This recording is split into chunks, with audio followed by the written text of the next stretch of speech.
guys, what's up? Welcome back to my channel. As I promised you, today is video number 2 of my plastic surgery journey. If you haven't seen video number 1 just yet, I'm going to link it up over here in the cards and also down in the description box below. If you want to go check it out, go ahead. Probably better to watch that video first and then come back here. This is installment number 2 and I'm going to break this down into a few different parts. I'll list them all in the description box below so you know which timestamp if you want to jump to a particular section. Again, as in the first video, my jaw hasn't 100% healed just yet, so if I'm talking weird, that is why. So let's jump right into it. This is my plastic surgery journey. Today's video is going to be all about the surgery. Whew. Okay, so before I get into everything, I just want to let you know exactly what I got done. The first thing I got done was my eyelids. I have a droop in my eye, or I had a droop in my eye just here, and it was really bothering me in all my photos. So I got Dr. No to help me increase the height of my double eyelid just a little bit, especially on the right eye, so that everything would look nice and even. I love the way it turned out. Thank you so much, Dr. No. I also got my nose done. As you know, they inserted, if I'm not mistaken, it's silicone implant right here from my nose bridge, and then they took out a little bit from my ear cartilage over here, and that became the tip of my nose. And then finally, I also got my jaw done. Now this part is a little bit scary. What they do is they cut from inside, so right here all the way across to the other side, and then they put something in there and they shave the jaw down to make it slimmer, and then they stitch everything back up. So those were the 3 things that I got done. I'm sorry if this description was a little bit graphic for you. I just wanted you guys to have the full information about what I did, just so you know what you're getting into. I gotta say, the surgery itself was a very frightening thing for me because I had never been under general anesthesia before, and I was freaking out. Eugenia from Docfinderkorea, as always, was a huge help. She answered all of my questions, told me what I should expect. I also did a lot of research on my own, which I think is really important. If you're thinking about getting plastic surgery, please do a whole bunch of research so you know exactly what clinics you want to go to, what they specialize in, what to expect with both the surgery and the recovery period. For me, as I mentioned, I was really nervous. Even though I did all the research, I was still unsure about how my body personally would react to the general anesthesia. But the nurses at Banobagi, I'm telling you guys, they are absolute champions. They're so professional. They made me feel so at ease, and they really made me feel like I was in good hands. My entire surgery took about 7 hours, including my recovery time, and this is where I feel is really important for you to get right. My coming out of general anesthesia, I had this lady, and I still don't know who she is, but she had such a firm and yet calming voice, and I feel like that's what really centered me when I came out of general anesthesia. I was really calm. I just listened to her voice and did exactly what she told me. I had this 1-hour recovery period coming out of anesthesia and just breathing as much oxygen as I could to counteract the effects. And after that 1 hour, believe it or not, I full on walked from my surgery room into my ward. I have no idea how I did it. Of course, I had Eugenia helping me and holding me up because I was kind of still out of it. But still, I cannot believe I walked that distance right out of surgery. Jace greeted me in my ward, and I think he was pretty shocked to see me, and you probably can tell why. I am full on bloated at this point. I've got bandages all over. I've got these tubes feeding into my jaw to drain the blood. Oh my gosh, I was a sight to see. Okay, now on to the recovery period. I think this was really difficult for me the first few days because that is when you feel the most uncomfortable. I want to stress, I didn't really feel any pain throughout this entire process. It was very much more discomfort than anything. So the first night, I stayed over in Banobagi, and because of my jaw surgery, I had to wake up every couple of hours to gargle my mouth and make sure there was no infection happening and just keep my mouth fully clean. And this is where I feel like it's really important to bring someone with you, because with the drugs and everything coming out of surgery, you're still pretty out of it.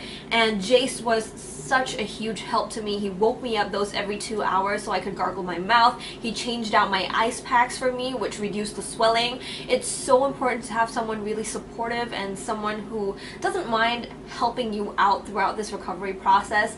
Jace was my rock. Thank you, babe. And so that is pretty much how my first night went. The next morning, it was immediately time to remove some of of my bandages. Eugenia came over in the afternoon to check me out and then walk me over to my accommodation. And then I pretty much spent the next 5 or 6 days kind of recovering from the surgery and waiting for that crazy swelling to reduce. But just so you know, walking around Korea with that swollen face is not a problem at all. So finally took a walk this morning. You will not believe how nonchalant people here are about plastic surgery. I walked out with this face on, okay? Nobody even blinked.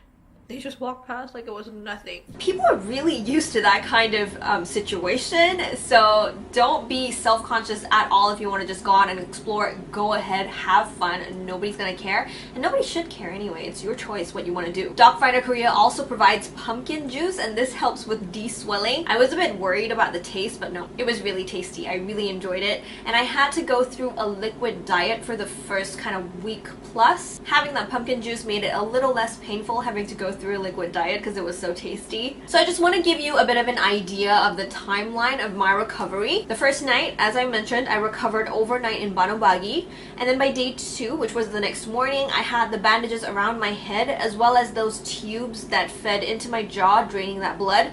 Those were removed. I also checked out of Banobagi in the afternoon. The swelling got to its peak around day 3 and subsided mostly by day 5. I used ice packs at least 5 times in the morning, 5 times at night, just to help with the de-swelling. I feel like that's really important. I also slept with my head elevated, and you definitely want to work out the position that's most comfortable for you before you get there, because otherwise you're gonna get a huge backache, which was my problem the first few days until I got a position that I was really used to and comfortable with. And then on day 5, I removed the bandages around my nose, and I got this awesome facial that had de-swelling lasers. I tell you, Banobagi thinks of everything. And then by the end of week 1, I could consume semi-solid foods like scrambled eggs and porridge. Before that, as I mentioned before, I was on an entirely liquid diet. So I had meal replacement shakes, I had soy milk, which is protein rich, which is going to help you with recovery. And then I had the pumpkin juice, of course, that's going to help with de-swelling, and it was so tasty. And then the day before I left, I had my final consultations with both Dr. No and Dr. Park. They speak English really fluently, by the way, which was amazing. I got to ask them all the questions that I needed asked, and they explained to me my progress with recovery and what I should expect when I got home, which was really, really helpful. But do bear in mind, guys, that recovery actually takes a really, really long time. Banobagi has these booklets that they lay out throughout the entire clinic, and those have the pictures of their clients and their recovery process. 1 month, 3 months, and then I think 6 months and a year into recovery.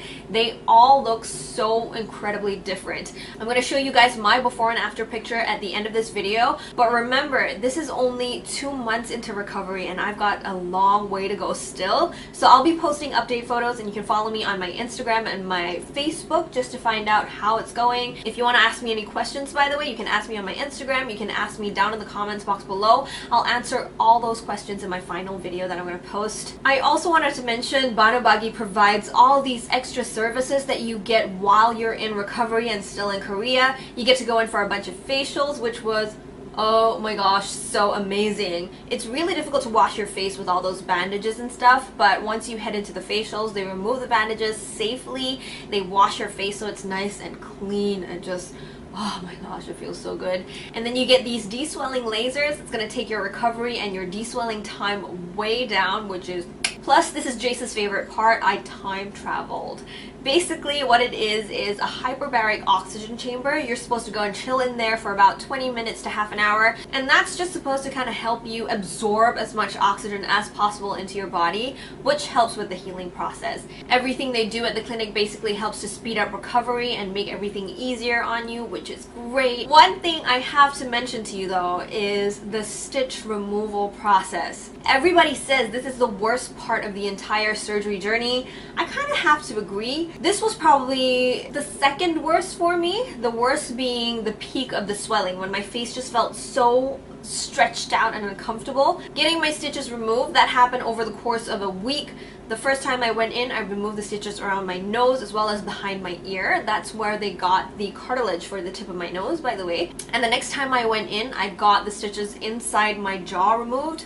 Now that was the worst. It does get painful, I'm gonna warn you. Prep yourself in advance, know that it's gonna be uncomfortable. You can take one of the painkillers that they give you about half an hour before your stitch removal. That's just gonna help to reduce the pain and discomfort a little bit. Just something to keep in mind, but I promise you it's really quick. The nurses are super efficient and professional. It's gonna be over before you know it. Of course, I had to mention Docfinderkorea's services. They were such a huge help throughout this entire thing. Basically, the whole trip, Docfinderkorea is readily available. Eugenia was actually really hands-on. She helped me organize all my appointments according to my preference. She was there to walk me to and back from all of my appointments. She translated for me, of course. That is the most important. And this was the cutest part, I think. She helped me translate messages into Korean. She sent it to my phone so that I could show waiters and waitresses at the restaurant so I could order the food that I wanted. When you're in recovery, you're not allowed to take solid food, so sometimes they've got to blend the food for you.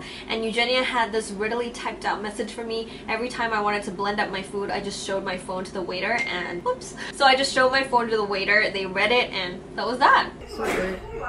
Good? I don't think you can eat those. Blended food, yum. Docfinderkorea also has this really cool service, and this was one of my favorite parts. They take you out on this little tour day to wherever you want to go in Seoul. So the entire time me and Jace were there, we were traveling around by subway, and it was a really easy way to get around. But if we were to go to this place that we wanted to go to, it would have taken us over an hour to get there. Thankfully, we had this Docfinderkorea tour day and we told Eugenia we wanted to go there. She was super accommodating. She got everything arranged. We had the most amazing day. I wanted to give Jace a little special day for him because he was all out taking care of me this entire recovery time. So I chose to go to this area called Itaewon, and it had a meerkat cafe, and Jace is obsessed with animals. So we got to play around with the meerkats. It was really cool. And then, my favorite part of the day, Eugenia introduced me to a brand new Korean dish. It was really good. I forget the name now, but I go crazy over it. I'm trying to find it back here in Malaysia. I haven't found it just yet. I'll find out the name of the dish and put it down in the description box below, just in case you were interested. Trust me, you want to check it out because it tastes so good. Thank you so much, Eugenia. I also wanted to mention real quick this collaboration that Docfinderkorea and Shilla Duty Free have. So I went completely crazy, of course. I got a little bit excited and went on a little shopping spree right before I left. So basically this collaboration is, as a Docfinderkorea client, you get $1,000 in mileage points deposited into your Shilla Duty Free account. Right before you leave, you can go online, shop for all those products, and then you can pick it up at the airport right before you leave. I thought that was really convenient. Plus, at the duty-free shops, you get them for slightly cheaper than you do in Korea itself, so that's a win-win. And then finally, the moment you have been waiting for, these are my before and after pictures. As I mentioned before, I am still in my recovery process. Everything still feels kind of stiff and swollen, so I will be updating with more recovery photos as time progresses. If you want to hang out with me, find out what's going on, what I feel like at the moment, what I look like at the moment, you can follow me on Instagram and Facebook. I will leave my links right here as well as in the description box below. If you want to find out more about my recovery process, you want to ask me some questions about the surgery or recovery, you can leave your questions down in the comments box below, or you can DM me on Instagram and Facebook. I'll get back to your questions, or I will address them in my next video, which I'm posting really soon. Thank you so much for watching this video, guys. I hope you found it helpful. As always, I just want to say this is my personal decision. I am not pushing it on anyone, and I would never ever just even try to convince someone to get plastic surgery. This is my personal experience, my personal sharing of my experience. I don't expect anybody to do anything because of this video, so please be respectful in the comments, and thank you guys so much for being so supportive. I will see you in my next video, hopefully. Bye!